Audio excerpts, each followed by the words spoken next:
Hi guys, welcome back to another monster video. But this time it's gonna be cute, not like last week's Monster Bash where we had a haunted, weird ship fungus creature with many eyes. Today we're gonna build Sully from Monsters, Inc. I've been wanting to do this build for a while. I had it in my sketchbook, and then after I did Monster Bash, I still just really wanted to do something with monsters. So I went back and decided to build this diorama. I made a little bit of a template for it, nothing as extreme as I usually make for my builds. It's in 1/24th scale, although literally the only thing I tried to kind of measure was the door frame. I cut the template out of paper and then glued it down to the primary material I'm using for this build, which is expanded PVC. And it's a little bit tricky to find, so I will leave a link down in the description box where you can get some.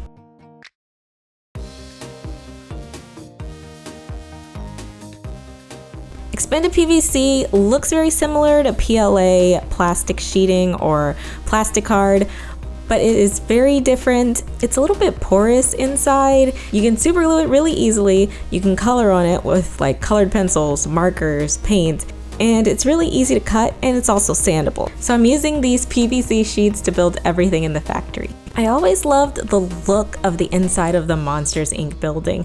I loved all of the different machines and wondering what they were for. And my favorite part of the movie is when we finally get to see where all of the doors go and come from. And they have that like amazing scene where they're being chased by Randall and they're like going in and out of doors, and it's just a conveyor belt of doors. I may actually end up building that as a diorama one day because that's kind of an interesting challenge to try and make all of those doors leading to other worlds that are hanging up. But for now, let's focus on this machine that I'm making, which is the hookup location and the door to another world that Sully will be walking through.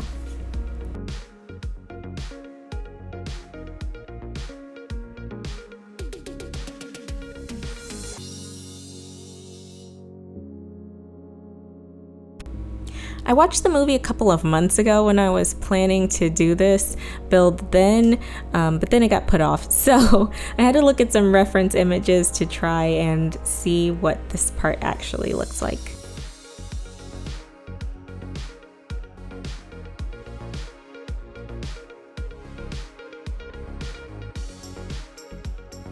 I'm using a piece of needlework fabric to go on the floor to create this grid look.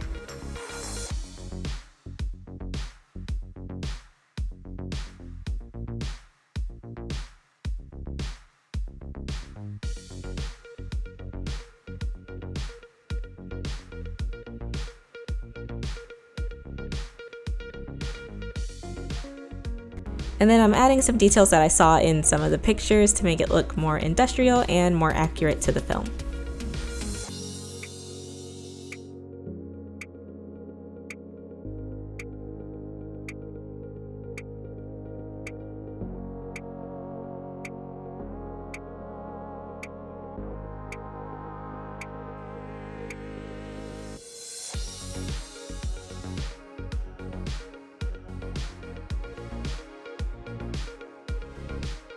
Once I had this skeleton of a door, it was time to move on to making Sully, the monster who is going to star in this diorama.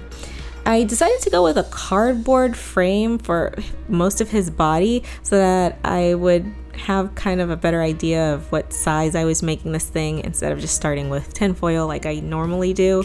And also having the cardboard kind of helped me to pose it without having to worry about like wires or any of the other methods that I've seen for making a skeleton for your model.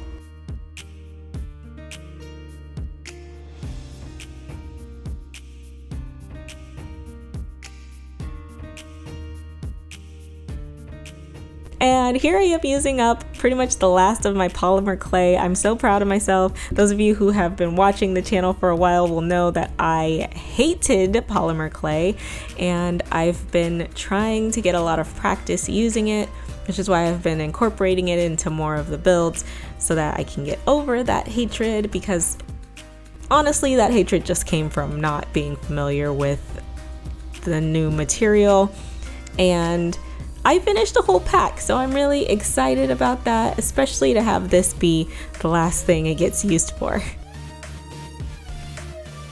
I spent a little bit of time trying to get these horns on his head just right because they're a really interesting size and they're placed in a very specific way where my first instinct was to make them a lot larger than they actually were. So after looking at a few different pictures, I went back and revised them, and I had to do that a few times in order to get them as close as I got them.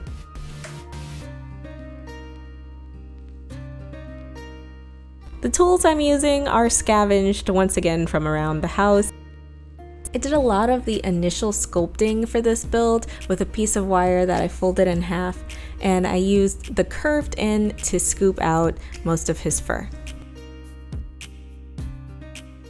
Here I'm using the back of a needle and sort of scooping out some clay for the fur, which works surprisingly well for this purpose. I actually am thinking I'm going to make some tools though, because I've been just grabbing things when it's time to work, and that's not very good. So I'm going to be experimenting with building my own sculpting tools, and maybe I'll make that into a video. If you guys want to see that, you can let me know in the comments down below.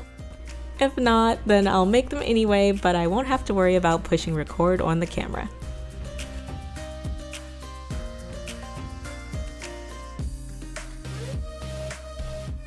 So I built kind of a half of Sully's body. I didn't have his other arm on there because I knew I wanted him to be coming through the open like portal door, and I baked it like that, and then I thought it would be easy to kind of shave away his side so that I could stick him flat against the door, but it turned out to be much harder than I thought.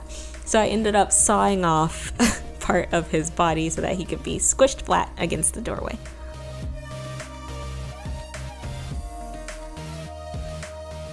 I used trusty old acrylics to paint the mechanism for loading and unloading the doors, and I had a lot of fun with this part. I spray painted the whole thing with primer, Krylon Gray Primer, which is the main one that I've been using for a while, and then I went over it with Deco Art acrylic paint.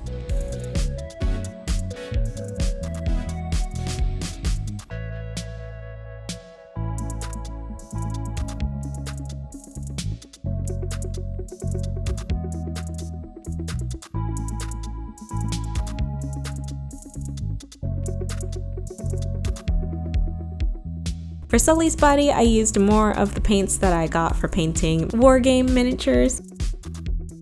And I covered his whole body in a blue color and then dry brushed over it all of the rest of the layers, and the next layer up was a little bit more green.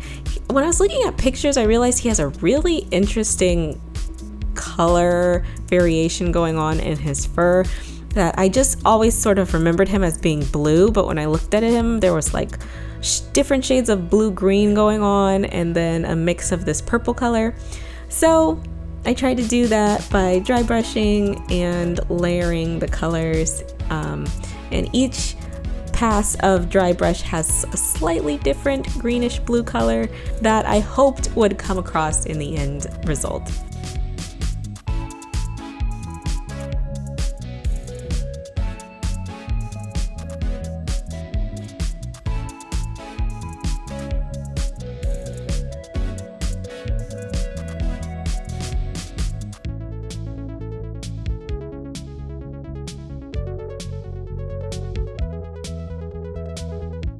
I'm getting better at painting. I had a lot of fun painting his face because I actually was able to control where the paint went a lot better. So a lot of this practice is paying off, and I'm really happy about that.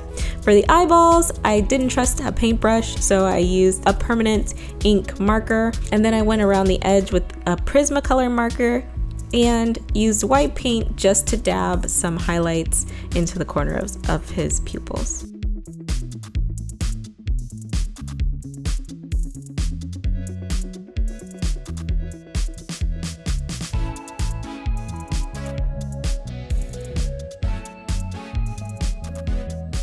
Then I painted up some finishing touches like the buttons and the screen on this control panel and glued him into place on the door.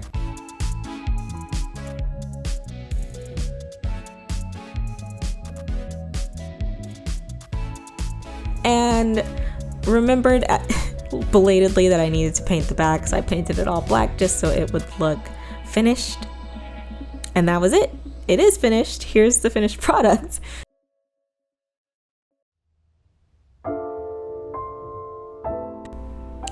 I cannot believe we are up to 6,000 subscribers here on this channel. I remember when I had 100 and it feels like yesterday, and it's insane to me. So thank you to everyone who's subscribed to the channel and who watches the videos. You guys are so awesome. Yeah, so I just wanted to say thanks, and I will see you guys in the next one. Bye-bye.